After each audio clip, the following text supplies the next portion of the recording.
Bonsoir, maître. Merci d'être parmi nous pour cette dernière soirée de l'année, Images citées. Faut-il présenter Alain Fleischer? Il est écrivain, cinéaste, photographe, plasticien. Après des études de lettres, linguistique, sémiologie, anthropologie, il a enseigné à l'Université de Paris 3, l'Université de Québec à Montréal, dans diverses écoles d'art, de photographie et de cinéma. Il est lauréat du prix de Rome, il a séjourné à la Villa Médicis de 85 à 87. Il dirige actuellement le Frénois, Studio national des arts contemporains qu'il a conçu et dont il nous dira quelques mots. Alain Fleischer est l'auteur d'une œuvre extrêmement riche. En tant que cinéaste, il a réalisé quelques 350 films, longs métrages de fiction, documentaires d'art, films expérimentaux, dont beaucoup ont été présentés dans des festivals internationaux. Il est l'auteur en tant qu'écrivain, il est l'auteur d'une cinquantaine d'ouvrages, romans, recueils de nouvelles, essais sur la photographie et le cinéma. Ses photographies et ses installations sont régulièrement exposées en France et dans le monde entier, dans des galeries, musées et biennales d'art. Parmi ces innombrables expositions, je rappellerai la rétrospective de ses œuvres photographiques et de ses installations à la Maison européenne de la photographie, c'était en 2003, je crois, et une rétrospective de films au Centre Pompidou la même année. Et j'ajouterai pour notre public d'architectes que Alain Fleischer collabore souvent avec Jean Nouvel. Alain Guilleux, architecte, urbaniste, docteur en sociologie urbaine. Il a créé avec Dominique Rouillard, ici présente, bonsoir, l'agence d'architecture Architecture Action, agence d'architecture et d'urbanisme qui assure conjointement une activité de recherche et de projet. Leurs projets et théories urbaines ont notamment été présentés à la Biennale de Venise et la Biennale d'architecture de Rotterdam. Alain Guilleux est architecte et urbaniste conseil de la ville de La Roche-sur-Yon depuis 2006. Il mène également une activité d'enseignement. Il est professeur à l'école d'architecture Paris-Val-de-Seine. Il a également enseigné à l'université Paris-Dauphine, à Paris 6 ENS Cachan et à l'école du Frénois, donc avec Alain Fleischer. Mais c'est aussi comme ancien conservateur en chef du département d'architecture du Centre Georges Pompidou que nous le connaissons. Je rappelle qu'il y a créé la collection d'architecture en 1992, dans ces années-là en tout cas. Au Centre Pompidou, il a été commissaire de nombreuses expositions dont il a dirigé les catalogues. Je citerai parmi toutes ces expositions l'exposition Jean Prouvé, Pierre Charot, Archigramme en 95, Franck Guéry en 97, La ville, art et architecture en Europe en 94, L'art de l'ingénieur qui avait beaucoup marqué les consciences en 97. Il a publié la collection des projets d'architecture du Centre Pompidou en 98 et le catalogue Architecture instantanée sur les nouvelles acquisitions du musée en 2000. Il est l'auteur de plusieurs ouvrages critiques et théoriques, parmi lesquels un ouvrage sur Jean Prouvé avec Raymond Guido, Mesure pour mesure, architecture et philosophie avec Claude Evenot, Planète urbaine en 2004, La ville qui fait signe en 2004 et ses derniers ouvrages sont Action, architecture en 2011 et Architecture dispositif en 2012. Je vous laisse la parole. Merci beaucoup à Guillaume Sellem et à Aude Maté d'avoir eu l'initiative de cette programmation, d'une sélection assez resserrée de films d'étudiants du Frénois qui ont une relation à l'urbanisme ou à l'architecture. Quelques mots simplement pour raconter l'histoire des relations du Frénois à l'architecture. Tout commence lorsque le projet artistique et pédagogique donna lieu à un classement grand projet du président de la République en région. C'était donc les grands projets de François Mitterrand. Et Jack Lang, qui avait approuvé le projet, nous envoya M. Biasini, qui s'occupait des grands travaux d'architecture et qui vint visiter le site, la friche industrielle que nous avions trouvée et que nous pensions réhabiliter à minima.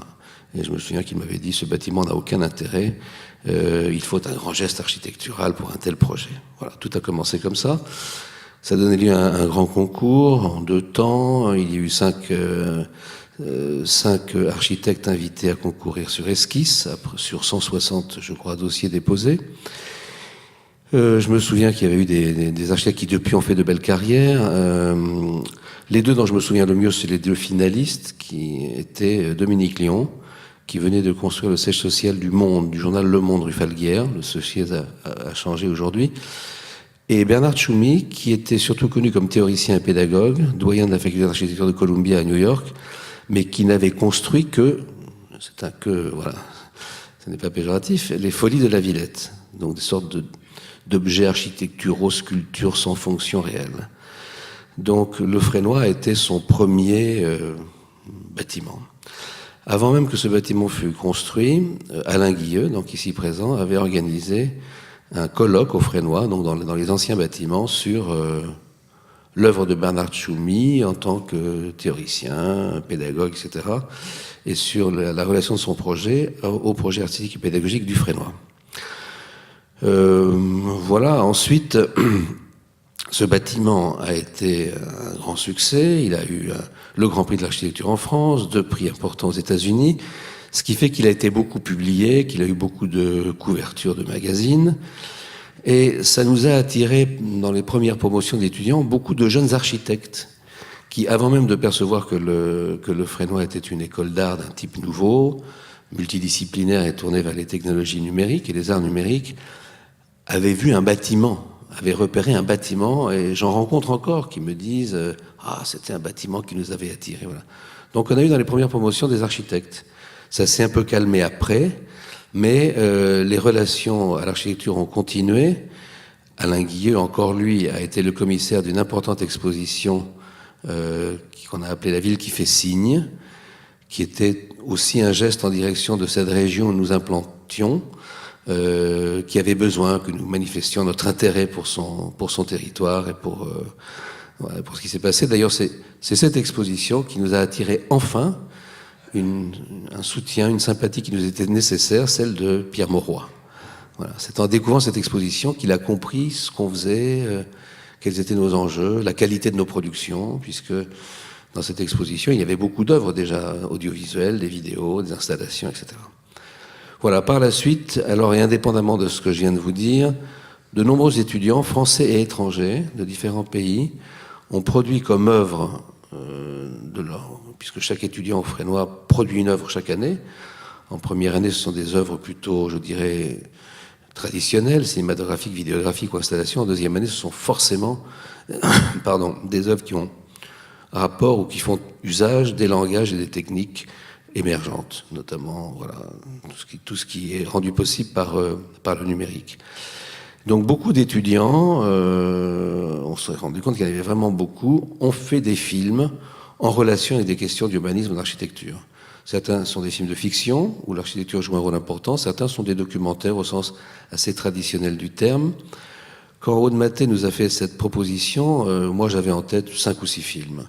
Et quand j'ai demandé à mes collaborateurs du Fresnoy de me dresser une liste vraiment complète de tous les films qui pouvaient prétendre à cette programmation, on en a trouvé 80. J'avoue que je ne me souvenais pas de tous ces films, donc les titres ne me disaient pas grand-chose. Alors je me suis fait commenter la liste, et puis voilà. Et puis finalement, on est arrivé à la proposition que vous allez voir ce soir. Je crois que je ne vous en dis pas plus. J'ai à peu près esquissé ce qu'ont été les relations du Fresnoy avec l'architecture. Sachez encore que le Fresnoy est une école donc multidisciplinaire, qu'on y accueille aussi bien des architectes que des chorégraphes, des plasticiens, des cinéastes, des photographes, des vidéastes. Donc on a eu des étudiants qui étaient des architectes et de formation et qui se sont avérés de très très bons artistes. Et d'ailleurs, ça m'interroge pourquoi c'est jamais décevant un architecte qui veut être artiste. Dans la formation de l'architecte, dans sa formation intellectuelle, il y a une structuration voilà, qui est intéressante. Je pense que c'est un peu le cas des musiciens aussi.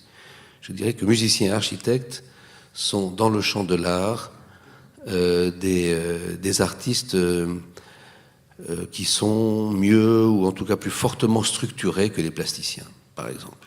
Voilà, voyons les films et merci de votre présence.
Et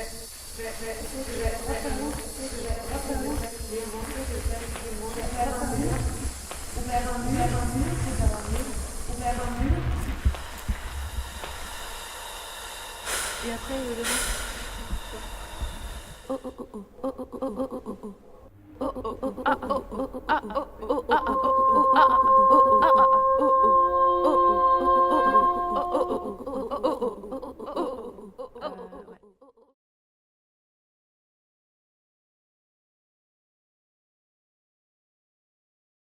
Après, de loin,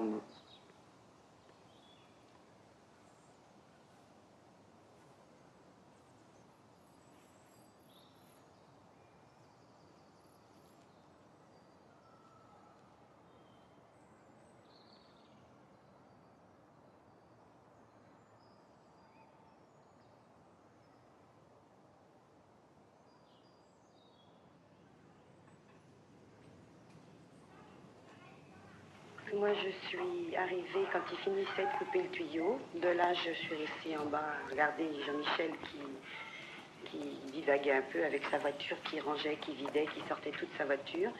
La police est arrivée avec 3 véhicules, un véhicule de la BAC et 2 véhicules avec les inspecteurs de Châtenay-Malabry. Les voitures de policiers, quand elles sont arrivées, on avait dû leur dire que cette personne était dangereuse et forcenée, car ils ont mis tout de suite leur gilet pare-balles, ils avaient leur flashball à la main et les matraques à la main, avant de voir à qui ils avaient affaire. De là, ils lui ont dit de donner le couteau. Il a donné le couteau, il a jeté le couteau. Ils ont discuté pendant un quart d'heure avec lui gentiment. Il continuait de ranger, de fouiller dans sa voiture et tout. Et quand ils lui ont dit de le suivre, là, il a pris peur. Il s'est enfui en courant derrière chez lui. Là, j'ai vu 4 policiers sur lui, dont un qui l'étranglait fortement avec le bras. Les autres le bloquaient avec le genou et ils lui attachaient les pieds et les mains par derrière le dos avec les menottes. Il m'a semblé voir une matraque aussi pour tenir ses menottes et le dos. Ils se débattaient, ils lui ont plaqué un peu le visage dans la terre. Et ça a duré 5 minutes et là, il a arrêté de bouger. Il était comme une loque, là, il le remuait. Bon, après, là, un inspecteur est venu nous dire de reculer, de s'en aller. Quelques-uns ont fait une barrière humaine pour ne plus qu'on s'approche. Et de loin, on voyait qu'il ne bougeait plus.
작은 방에 애들 장난감이랑 막 이런 게 있거든. 동화책이랑 막 이런 게. 근데 거기 애들 둘이서 막 탁탁탁 탄대. 그 현관하고서 막 둘이 떠다니면서 논대는 거야. 나 마지막에 엄마랑 밥 먹고 오늘 너한테 전화했었잖아. 나 지금 올라간다고 해서 너가 전화했는데 안 받았어. 죽었다는 거 알았는데 말을 안 한 거 보니까 병으로 죽었으면은 말을 했을 텐데 약 먹고 죽었는지 떨어져서 죽었는지 거기 서 있더라고. 근데 그런 느낌이 와. 근데 형수도 그걸 본대.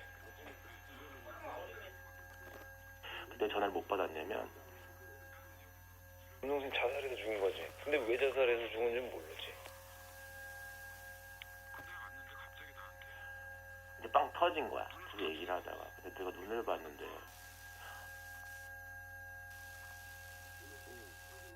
그걸 어떻게 알았어? 그 사람 딱 느낌이 딱 왔어? 잊어버리고 있었거든. 근데 느낌이 와. 그게 확실한 건 아닌데 그때 그 여자가 아닌 거야. 진짜로. 뭐 느낌인지 모르겠는데 그 여자가 아니야. 근데 말을 안 하더라고.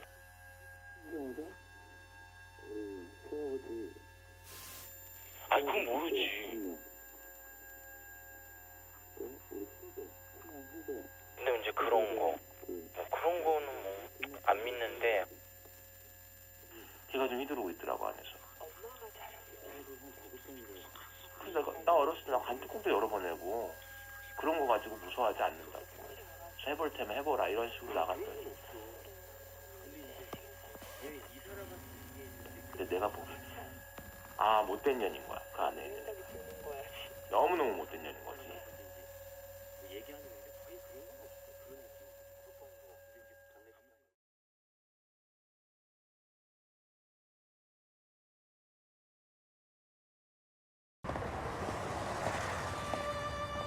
Las ciudades son como las personas. Tienen algo en su personalidad que no nos deja olvidar. Las personas y las ciudades pueden estar cargadas de recuerdos.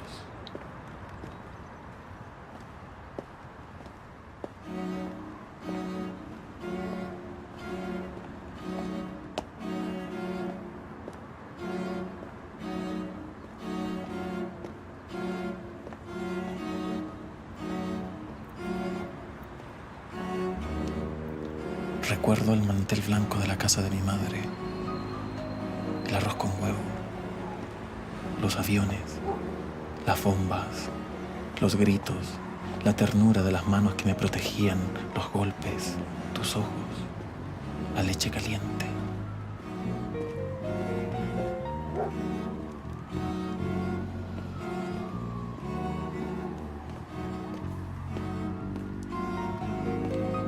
En este lugar se siente algo en el aire que nos deja respirar con calma.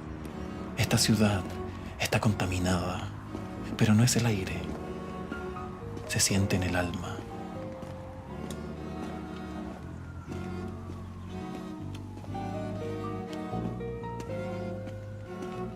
Todo se ve gris. La gente está gris. ¿Quedó gris o siempre fue gris?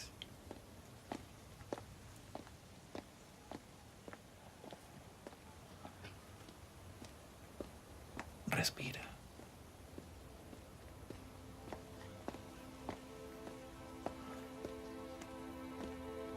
Respira.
우여우라우지 못하지네 울 거란 나로 왔다까지네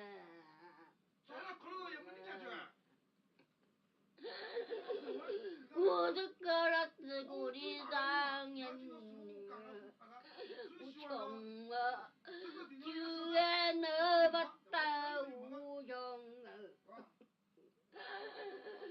영거봤다 지리랄라 요바 우봤다 유지리랄라 뿌요랑 어지랄 구봤다 지내려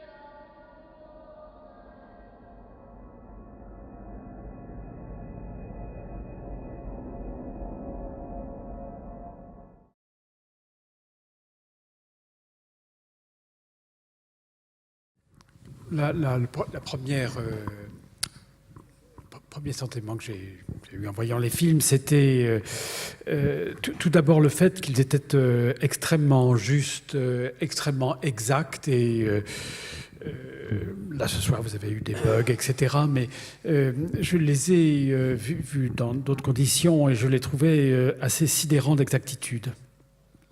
Et j'imagine que les architectes ont ce sentiment-là lorsqu'ils font un projet. Et pourtant, à l'inverse des films que nous venons de voir, je trouve qu'il y a une très très grande difficulté, une grosse difficulté aujourd'hui à faire des bâtiments, des architectures qui simplement existent. Là, ils ont fait des films qui existent, qui établissent cette présence, leur présence. Et donc ce sentiment d'impression juste, il me semble que très peu de bâtiments contemporains y parviennent. Et cependant, presque tous les bâtiments construits la redonnent quelques décennies plus tard, hein, lorsqu'ils sont historicisés, mis à distance. Et donc je vais faire quelques comparaisons comme ça. Et donc je dirais que l'architecture, c'est une justesse avec retard. Donc à part de très rares bâtiments, peut-être moins d'un par an, à mon avis, qui ont cette justesse. Par contre, ils le sont peut-être tous avec retard. Et face à cette difficulté, la parade parade entre guillemets trouvée aujourd'hui, c'est peut-être dans le fait que l'on assiste aujourd'hui à une débauche d'architecture phénoménologique qui cherche à retrouver un archaïsme, une perception d'avant la culture, d'avant le récit, d'avant le scénario. Et ce que, en voyant ces films et en les opposant à la logorée qui est la nôtre aujourd'hui, y compris dans les revues hollandaises, la phénoménologie est donc devenue la nouvelle doctrine du moment des architectes, et comme s'il y avait une possibilité pour ces sensations sans histoire. Là, mis à part ça, j'ai les films choisis par le Fresnoy aujourd'hui, ce sont quand même des films très, très spécifiques où l'architecture n'est pas seulement une scène, n'est pas seulement encore moins un décor, c'est comme un déterminant du film, ou le déterminant du film. Et c'est pas, je trouve que c'est pas si simple de dire ce que les auteurs des films font de l'architecture. Le tout premier film, vous avez vu que c'était je crois que c'était simplement une photographie filmée à Roubaix, je crois. Et le film sur Shanghai était beaucoup plus complexe dans son montage et dans l'intervention des plans de photographie montés, numérisés, etc. Mais dans les deux films, on avait une sorte une prise de vue qui ouvrait le débit de la ville. Hein. La ville déroule son récit en tant que tel, et alors la ruine de Roubaix ou les ruines de Shanghai font le récit pratiquement tout seul. Donc on a une caméra qui fonctionne presque comme un scanner, je sais bien que c'est pas fait comme ça, comme un scanner qui scrute la ville. On a comme une tête de lecture qui révèle les informations et déclenche les ressentis. Le film le film qui s'appelait Phone Typing, je crois, quelque chose comme ça, un film à Séoul, semble-t-il, un film qui semble très différent, mais on a pratiquement le même usage de la ville, une ville muette, qui n'est pas une ville historique, et on n'a pas la lourdeur du bruit que l'on a, par exemple, la puissance de la ville que l'on a, ces sortes de grondements permanents qu'on a à New York, mais c'est presque une ville assez claire. Et le film en Colombie, avec ce titre si étonnant, l'architecture qui nous est promise dans le début du texte et dans l'ouverture, dans ce qui est écrit, l'architecture est pratiquement absente. Hein. C'est un indice de monde perdu qui nous poursuit. Et cependant, si on enlève les édifices en béton, les édifices un peu extraordinaires, le film perd son étrangeté et sa capacité à nous faire rester en éveil. Et donc, les 2 ou 3 petits bâtiments en béton sont absolument indispensables au film et à l'humidité. Je reviendrai un peu tout à l'heure sur ces films. Le film de à Châtenay-Malabry, Mon désir, les bâtiments jouent peut-être ces bâtiments, je dirais qu'ils disent notre histoire à voix haute, et j'essaierai de m'en expliquer plus tard. La courbe du dernier film que nous avons vu, donc le bâtiment de Niemeyer, donc la courbe du bâtiment et les courbes de la jeune femme font tout le film. Et les architectes sur ce thème de la courbe ont plutôt pris Marilyn Monroe, et les metteurs en scène ont préféré Brigitte Bardot.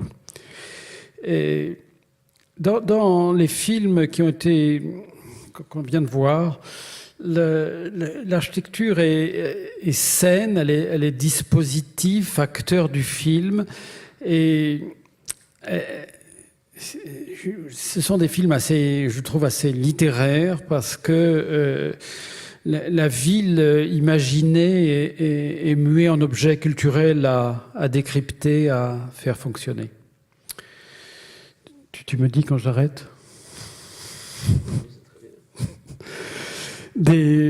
Alors, j'ai été impressionné par le fait que ces films sont pratiquement notre quotidien, que nous pouvons, dans la vie ordinaire, percevoir la ville et l'architecture de cette manière, comme dans les films présentés.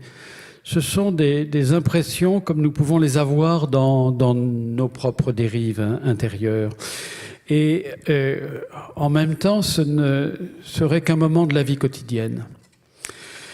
Et ma croyance, c'est que l'architecture agit sur nous et nous transforme en permanence, inconsciemment, comme les vêtements que nous portons et comme aussi toutes les informations que nous recevons, comme tous les objets que nous manipulons, nous modèlent, nous transforment, même quand nous n'avons pas ces pensées que les films montrent. Hein. les architectures et tous nos objets fabriqués, ceux qui sont autour de moi, ceux sur lesquels nous sommes assis, nous infusent. Hein, et donc, ils nous transforment, même quand nous ne faisons rien. C'est peut-être très spécifique à l'architecture de faire cela. Je vais bientôt arrêter, mais je continue sur le film sur Châtenay-Malabry. Donc la cité-jardin des années 30, et on est dans une cité-jardin pratiquement idéale, magnifiée par l'histoire de l'architecture. Les bâtiments sont très beaux, bien entretenus, on aurait pu faire mieux dans l'entretien. Les grands arbres sont très très beaux aussi, mais on nous fait sentir dans les détails de l'aménagement que nous sommes chez les pauvres. Et avec tous les films que nous avons vus sont très lents. Mais le film Mon désir d'Alice Colomer nous fait ressentir cette histoire magnifique et déceptive de notre société qui a eu un idéal social progressiste, mais qui était bien sûr une société du contrôle, et en particulier dans la création des équipements. Ce que la social-démocratie, ce que la cité-jardin a apporté, c'est bien, en plus du logement patronal, c'est bien sûr les équipements. Mais cette société de contrôle, elle n'a plus aujourd'hui que la peur de perdre le contrôle. Hein, c'est pour ça qu'il l'étrangle. Donc c'est pas un film social, et il nous montre l'étrangeté de ces espaces magnifiques dans leur soleil et leur végétation. Le film était très esquinté par la projection, là, hein, qui disent en même temps le malaise d'un temps passé, un contraste entre l'architecture et une société qui n'est plus la même, qui n'a plus de projet. J'ai trouvé ce film redoutable parce qu'il fait tellement saisir ce projet fort clos et en particulier dans le détail des sols, qui est une question que je trouve traitée aussi bien chez Ed Ruscha que dans les films d'Alain.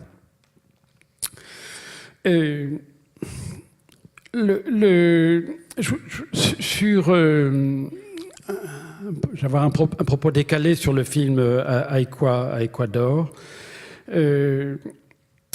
C'est drôle qu'il y ait cette utopie au début, parce qu'il faudra, chez les architectes, attendre pratiquement les milieu des années 60, peut-être un peu plus tard, pour qu'on fasse la différence entre la croyance et puis ce qui est utile, la croyance et puis le scénario pour faire des architectes. Et il faudra attendre les architectes radicaux italiens pour qu'à partir d'un récit dystopique, on arrive à faire des projets. Il n'y avait avant cette architecture radicale magnifiquement expliquée dans le bouquin Super Architecture, il y avait confusion entre une croyance progressiste et puis un scénario pour faire. Et là, l'utopie qui ne vient pas est assez extraordinaire. Et comme chez ces architectes radicaux, le scénario disparaît très vite derrière les images. Et le sentiment d'humidité est déplacé par la présence de ces bâtiments venus d'ailleurs. Je vais bientôt arrêter. Alors sur Séoul, on va faire un propos un peu plus général. La ville en elle-même déclenche la littérature. Hein. Il y a lire la métropole, ses signes, ses projets. C'est comme un comportement irrépressible. Hein. Il y a une sorte d'automatisme. On ne peut pas éviter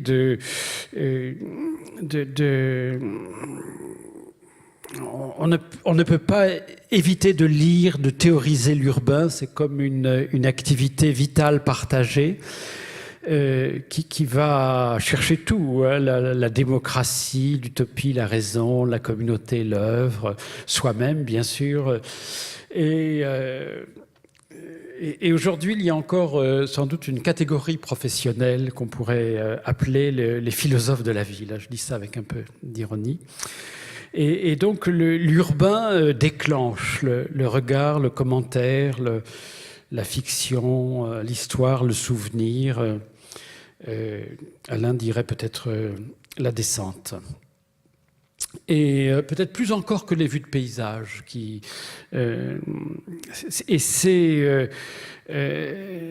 Et tout particulièrement la métropole, mais pas seulement elle, est toujours une scène qui appelle et produit cette expérience urbaine et ce retour sur soi.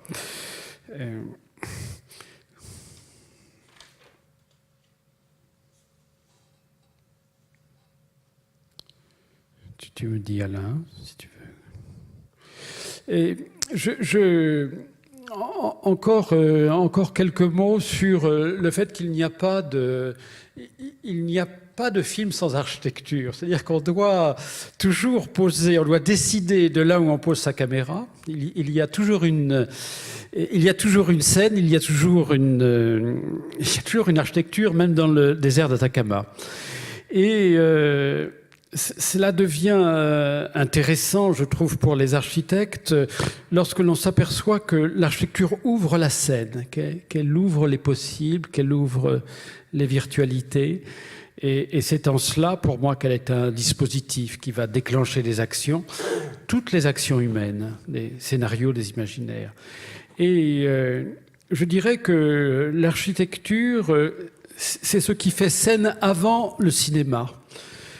Et en même temps, l'architecture qui nous intéresse, elle est conçue comme un récit, comme une fantasmagorie. La Villa Savoie est un récit. La villa de Saint-Cloud de Remcolas ou la villa de Floirac, ou même un bâtiment que les architectes n'aiment pas, le Quai Branly de Jean Nouvel. Ce sont des bâtiments qui sont conçus comme des récits dès l'origine. Et c'est peut-être pour ça que le cinéma peut en prendre possession. Il y a vous vous souvenez évidemment de la Ennis House de Wright dans Blade Runner. En fait, la Ennis House, elle a été filmée plus de 2 douzaines de fois. Vous voyez, elle est rentrée dans des films plus de 2 douzaines de fois. Et bien sûr que cette fantasmagorie, elle peut être involontaire, hein, aussi. Ma croyance toujours est que le plus proche de l'architecture, c'est le cinéma. Donc le cinéma est une machinerie qui ne peut se passer d'architecture et qui en révèle la puissance. Il n'y a pas de cinéma sans porte à ouvrir, à claquer, sans escalier à dévaler. Il y a sans fenêtre pour faire voir son baiser, sans couloir qui enferme. Et donc il y a sans balcon, hein, qui dicte sa loi ou d'où l'on tombe. Donc il n'y a pas de plan cinématographique qui ne saurait exister longtemps sans architecture. Et en même temps, la bonne architecture est celle qui est choisie par le cinéma. Je trouve finalement que plutôt que de s'en remettre à des critiques ou à des historiens, le cinéma est peut-être le meilleur critique de l'architecture. J'arrête là, puis on reprendra après. Pardon. Je suis toujours très admiratif et très ému de ta façon de parler et des films et de l'architecture. Et beaucoup de choses que tu dis me touchent beaucoup et me semblent extrêmement vraies, notamment sur cette relation entre architecture et cinéma. Quand tu dis, par exemple, que il n'y a pas de film sans architecture, même dans un désert, c'est tout à fait vrai. Et je pense au film exemplaire de Michael Snow, La Région Centrale, où, comme vous le savez sans doute, une machine, une sorte de robot, filme au bout d'un bras, une caméra filme l'espace de cette région déserte dans tous ses coins et recoins. Elle monte, elle descend, elle tourne, elle rase le sol, elle repart. Et donc, en fait, elle écrit une architecture virtuelle, elle écrit une architecture invisible dans cet espace absolument désertique. Je suis sûr aussi qu'il n'y a pas de film sans architecture, sans une fenêtre. Par exemple, je pense à Fenêtre sur cour d'Hitchcock. C'est un film qui ne peut exister sans l'architecture. J'ai beaucoup eu l'occasion de dialoguer avec des architectes que tu connais très bien, qu'on a connus ensemble, comme Jean Nouvel sur leur relation au cinéma. Chez lui, elle est tout à fait extraordinaire. Quand il a eu son exposition au Centre Pompidou dont tu t'es occupé, il m'avait demandé de faire des films, alors non pas sur des bâtiments qui existaient, le documentaire ne l'intéressait pas, mais sur des bâtiments dont il n'avait pas gagné les concours. Et pour lui, la meilleure façon de faire exister un bâtiment, c'est qu'il s'y passe une fiction filmée. Donc il me disait, si tu arrives à recréer ces bâtiments par les moyens de l'infographie et à y faire entrer des vrais personnages, des acteurs, des actions, alors là, ils existeront. Donc ils existeront par la fiction. Bon, on pourrait dire beaucoup de choses. Tout ce que tu as dit me semble absolument magnifique et c'est un peu inutile d'ailleurs d'essayer de reprendre ce que tu as dit. Moi, en voyant ces films, j'ai eu le sentiment qu'en fait, cette séance était beaucoup trop courte. On ne peut pas la faire plus longue. Personne ici ne dispose de 6 ou 7 heures pour voir des films, mais ça serait l'idéal. Parce qu'en fait, ces films du Fresnoy, qui ont rapport à l'architecture ou à l'urbanisme, se complètent les uns les autres. L'un prolonge l'autre. Et là, en voyant tel film, je me disais, tiens, maintenant, il faudrait voir tel autre film. Il en manquait plein, en fait. Et du coup, ceux qu'on a choisis, bon, il me semblait un peu, comment dire, incomplet, non complété par d'autres. Voilà. Et puis alors, évidemment, ceux qui effectivement n'étaient pas complets, comme celui sur Châtenay-Malabry. Il est long et c'est vrai que c'est difficile de montrer en entier, mais c'est dommage puisque la fin était une fin totalement gracieuse en fait. C'était un contrepoint à tout l'aspect dramatique de la première partie puisque la fin, il y a ces jeunes gens des banlieues, comme on dit, qui dansent, sur une musique. Tout d'un coup, c'est absolument voilà, gracieux, c'est magnifique. Tu as parfaitement raison de dire aussi que les 2 films qu'on a vus, enfin sur des ruines, sont faits en photographie. La photographie a un rapport aux ruines. Elle est une ruine aussi de quelque chose qui ne bouge plus. Le tout premier film sur Roubaix, en effet, c'est une photographe d'ailleurs qui a fait ce film. Elle a fait des photos d'une très très grande qualité à la chambre. Donc les agrandissements sont d'une précision extraordinaire.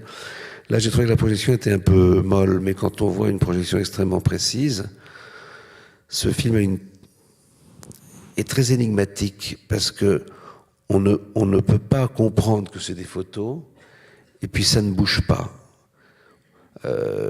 Ça bouge, il y a des travelling, mais même l'herbe devrait un peu bouger. Or, elle ne bouge pas. Et puis l'autre film, alors celui sur les ruines de Shanghai, c'est un film fait en photographie en fait, puisque les mouvements d'appareil qu'on voit dans ce film sont des mouvements impossibles. Essayez d'imaginer une caméra portée comment, par quel engin, peut-être un drone aujourd'hui, qui passe à travers une fenêtre, qui rentre dans un bâtiment en ruine, qui en ressort, qui escalade des monticules de gravats, qui repart, enfin. Ce sont des plans impossibles. Ce sont des plans impossibles à tourner. Et en réalité, ce sont des milliers de photos qui ont été enchaînées ensuite par un processus c'est plus que du morphing d'ailleurs, puisque pour avoir l'effet de relief, quand on voit le film 3 fois, on s'en rend compte, là peut-être une première vision ne le révèle pas, le cinéaste a détouré des lignes de crête en fait. Il y a certaines lignes de crête qu'on franchit. Donc l'espace n'est pas complètement tridimensionnel. Toi, tu le vois, j'imagine. On voit il a découpé des lignes de crête et on a cet effet de franchissement. Mais ce franchissement, il n'est pas d'un espace à 3D. en 3D, il est d'un espace en 2D. On franchit une feuille de décor, en quelque sorte. Et donc ce sont des milliers de photos, et alors en photo, évidemment, on peut approcher, on fait des photos. Quand il y a une fenêtre, on monte sur une échelle, et puis on passe de l'autre côté. Voilà, cet effet comme ça. Ce qui voilà, je n'ai pas parlé longtemps. Ce que m'ont rappelé ces films en les revoyant pour certains après beaucoup de temps, c'est que les cinéastes qui veulent parler de l'architecture essayent d'inventer une technique et un langage particulier.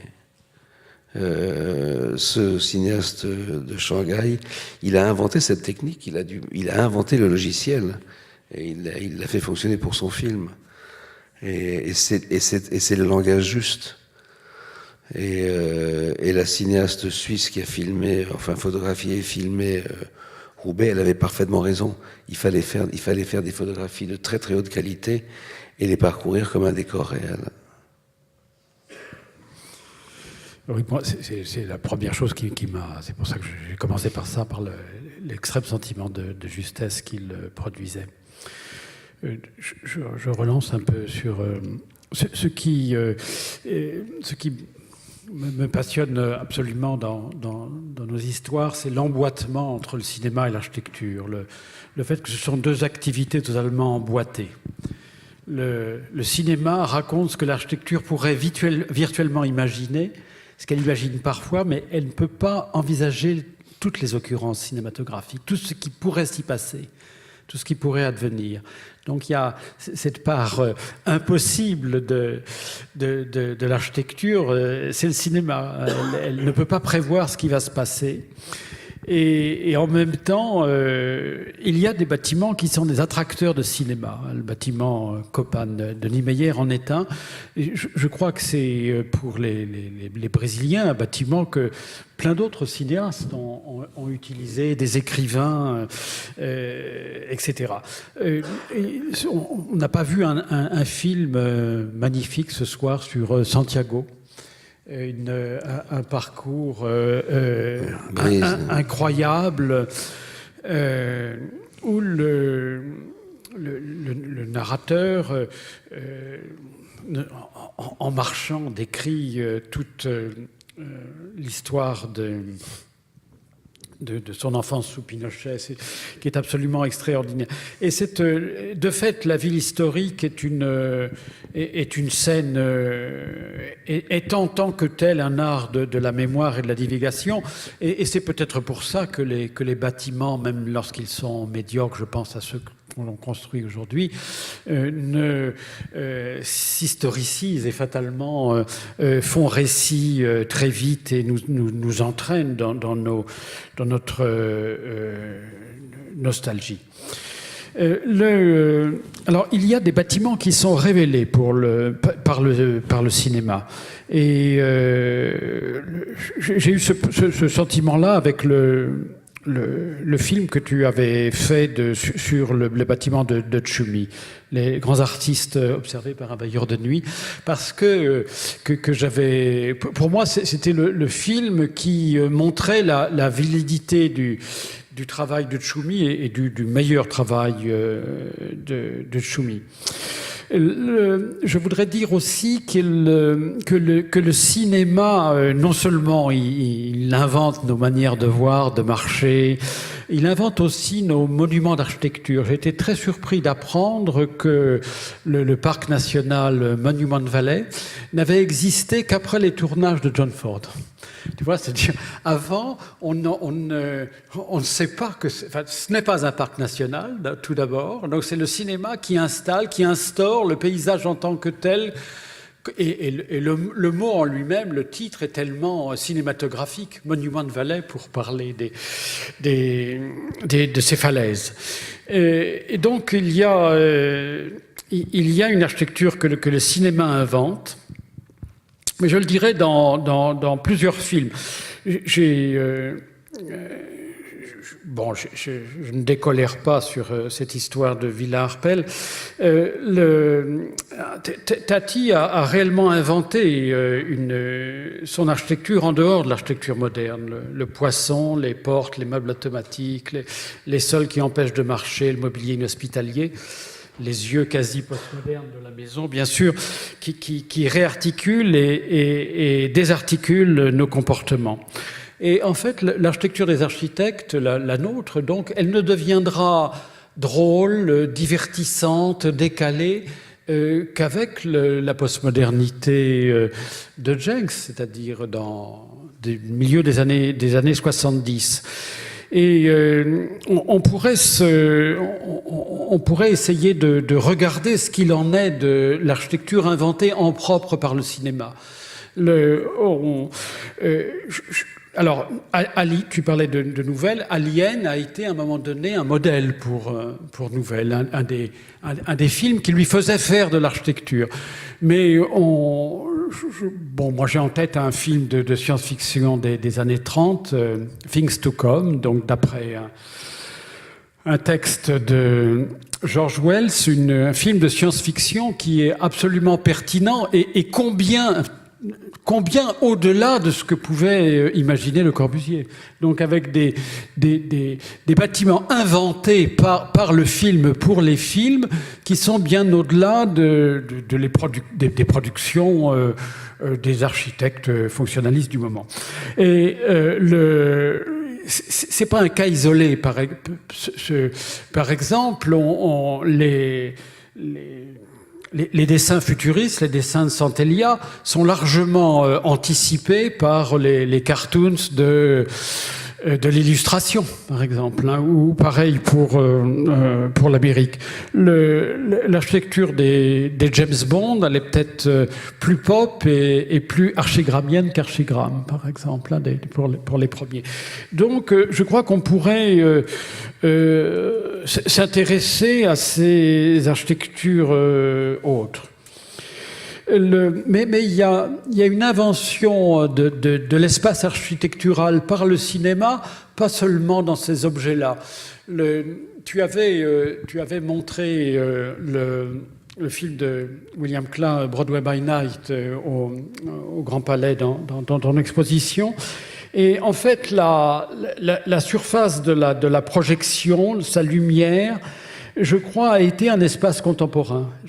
Les écrans, mais aussi l'épaisseur de la lumière qui va à l'écran, me semble-t-il, ont été, et peut-être sont encore, un vocabulaire équivalent au plan de Frédéric Kissler pour La Cité dans l'espace, 1925. Donc, quelque chose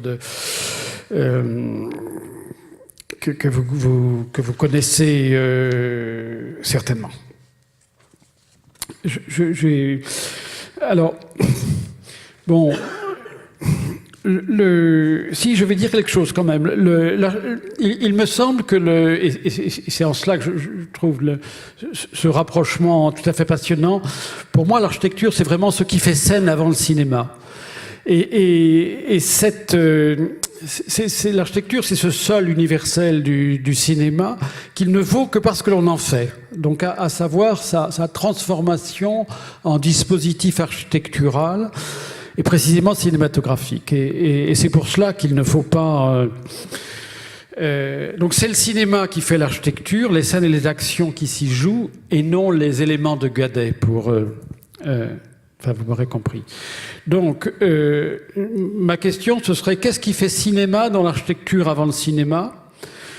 Et qu'est-ce qui fait scénario dans l'architecture avant le scénario, avant que l'on y joue? Et cette architecture avant le cinéma, bien sûr que ça n'a rien à voir avec une scénographie théâtrale qui, elle, représente la pièce écrite et déjà là. Donc, l'architecture avant le cinéma, on ne peut pas dire qu'elle invente l'action de l'avenir, mais elle la laisse venir, hein, ou elle la fait venir. Et je crois que cette inversion définit en propre la fonction du cinéma avant ce qui se passe. Et évidemment, approcher cela de cette manière, pour moi, ça dépasse la question de l'opposition si ancienne que se posent encore quelques architectes de la forme et de l'usage et de leurs relations. Oui, je voulais vous dire ça. Et puis, une dernière petite intervention. Là, il y a une énorme difficulté, y compris, bien sûr, à la Cité de l'Architecture, sur la question de l'exposition, sur comment Et on est dans une institution qui expose l'architecture. Et il me semble que l'on sait depuis maintenant 2 décennies, peut-être plus, que l'exposition d'architecture ne peut être sauvée que par le cinéma. Pourquoi ? Parce que l'expérience de l'édifice est redonnée dans la projection de la maison, de ce qui se passe, l'expérience du spectateur, dans la scénographie du cinéma qui installe le visiteur au cœur de la scène. Pour moi, ce sont les situationnistes qui ont le mieux décrit ça en repérant la grotte de Vénus de Louis II de Bavière, où il va sur son cygne en béton. Et d'autres cinéastes ont utilisé des animaux de zoo. Et donc là, dans cette... écoutez l'ouverture de Tannhäuser sur son cygne et sur l'eau, ça c'était proprement cinématographique de faire ça, et je trouve que ça définissait très très bien, l'architecture. Sur le fait de projeter, j'avais écrit très simplement un scénario du film pour la Villa d'Alava de Rem Koolhaas comme un film anthropométrique, comme si on filmait uniquement en parallèle les façades et des coupes dans la maison, comme un relevé, oui, anthropométrique, filmique de la maison. Et il m'était arrivé aussi de montrer le film de la construction des hangars d'Orly.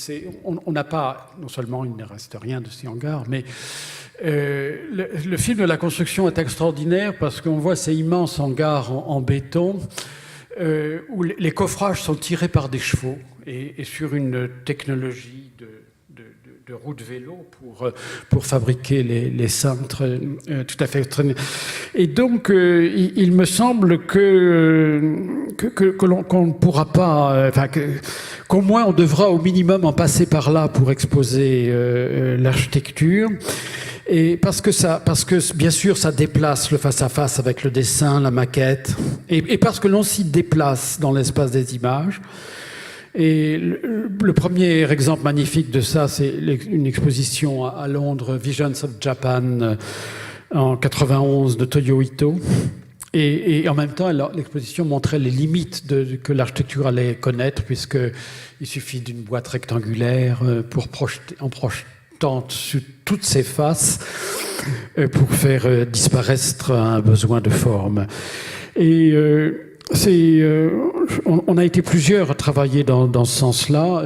Dominique Payny, dans une exposition des films à Beaubourg, une cinémathèque, ce que peut être une cinémathèque et ce qu'elle aurait dû être, y compris dans le bâtiment de Guéry, c'est pas de nous montrer des scénarios ou des robes ou de je ne sais quoi d'autre, c'est de montrer les films en tant que tels. Et donc, avec Dominique Payny, nous avions eu le projet de remplacer les films, les tableaux du musée d'art moderne, les peintures du musée d'art moderne, et de projeter à la place des films. Un musée de cinéma, ça ne devrait être que la projection de films.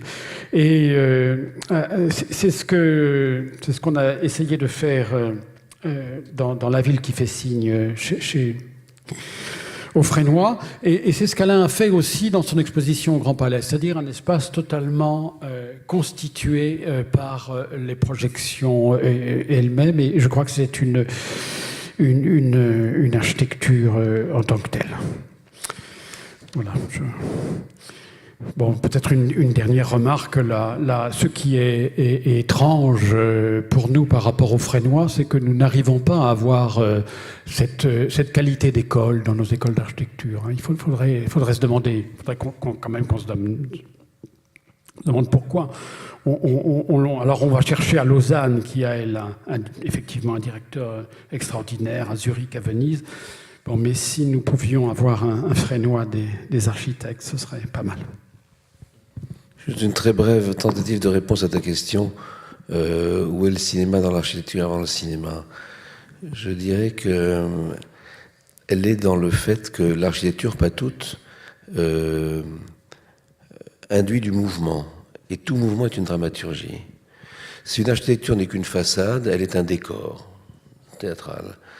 Si elle appelle à un mouvement de la pensée ou un mouvement physique, elle devient une dramaturgie. Par exemple, dans les films de René, que ce soit les documentaires du début comme l'extraordinaire Nuit et brouillard. Nuit et brouillard, il invente. Cette architecture des camps l'incite à rouler sur des rails.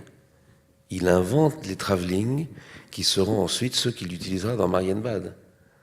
Et donc, Auschwitz comme Marienbad, dans des registres évidemment qu'on ne compare pas, sont des espaces architecturaux qui, parce qu'ils font bouger la caméra, sont des espaces dramaturgiques et sont des espaces cinématographiques. C'était aussi ma réponse à la demande de Jean Nouvel, de faire entrer des acteurs dans un bâtiment qui n'existe pas.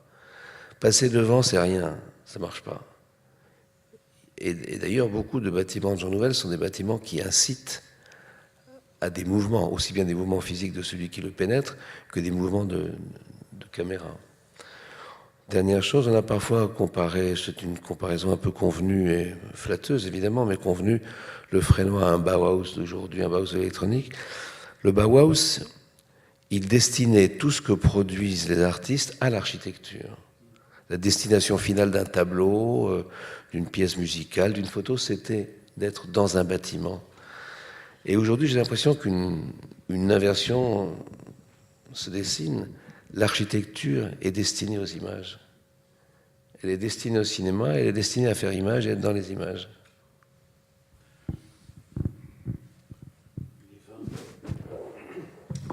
Il est 20, il faut... Si vous avez des questions ou des remarques... Moi, j'aurais peut-être juste une question à vous poser. En voyant tous ces films, d'ailleurs, qui sont passionnants et sur lesquels il y aurait vraiment beaucoup de choses à dire, je me suis interrogée sur la manière dont apparaissaient les êtres vivants dans l'architecture. Et c'est apparaît de manière... ils apparaissent de manière extrêmement différente suivant les films. Alors, dans le dernier film, là, c'est quelque chose d'assez littéral. Le film chinois où on voit la vieille dame dans la pièce, après avoir traversé des ruines pendant un certain temps, on tombe sur cette femme qui se plaint. Et après avoir vu ce chien noir, c'est assez saisissant. Dans un autre film, on voit un long travelling sur des immeubles, on voit personne et on entend simplement une voix. Donc à chaque fois, il y a une manière. Dans le film colombien aussi, on voit le fleuve et l'architecture apparaît comme un objet, mais complètement inhabité. Il y a personne. Et j'ai trouvé ces façons de faire apparaître la relation entre l'architecture et les usagers, on dira, et extrêmement fine et extrêmement dans sa diversité, dans les diversités qu'on a vues ce soir. Est-ce que vous avez envie d'en dire quelque chose ?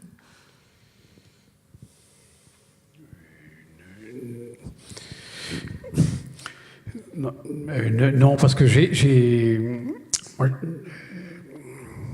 n'ai pas vu ça. Vous avez tout à fait raison. Hein, je n'ai pas vu ça. Dans le film sur Châtenay-Malabry, il y a cette sorte de rencontre entre cette utopie passée qui était la cité-jardin et en même temps une incroyable intégration, entre guillemets, comme on dit aujourd'hui, formidable et qui se termine par un ballet autour une danse autour d'un poteau autour.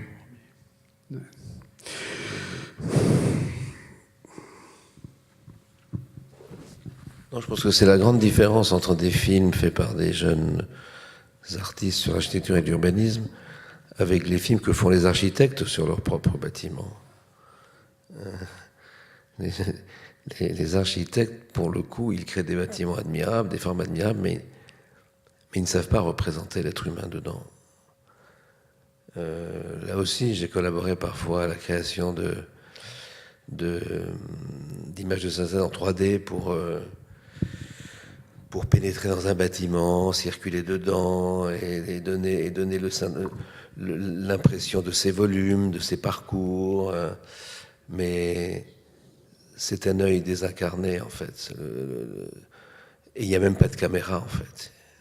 Bon, ça tient aussi à la technique. Ce sont des images de synthèse, c'est de l'infographie. Mais l'infographie arrive à imiter plein de choses. L'infographie arrive à imiter les éclairages, les ombres, tout ça. Mais là, l'œil de quelqu'un qui marche dans un bâtiment, l'infographie n'arrive pas à le faire. C'est un œil, voilà, c'est un œil exorbité. Il n'est pas l'œil de quelqu'un.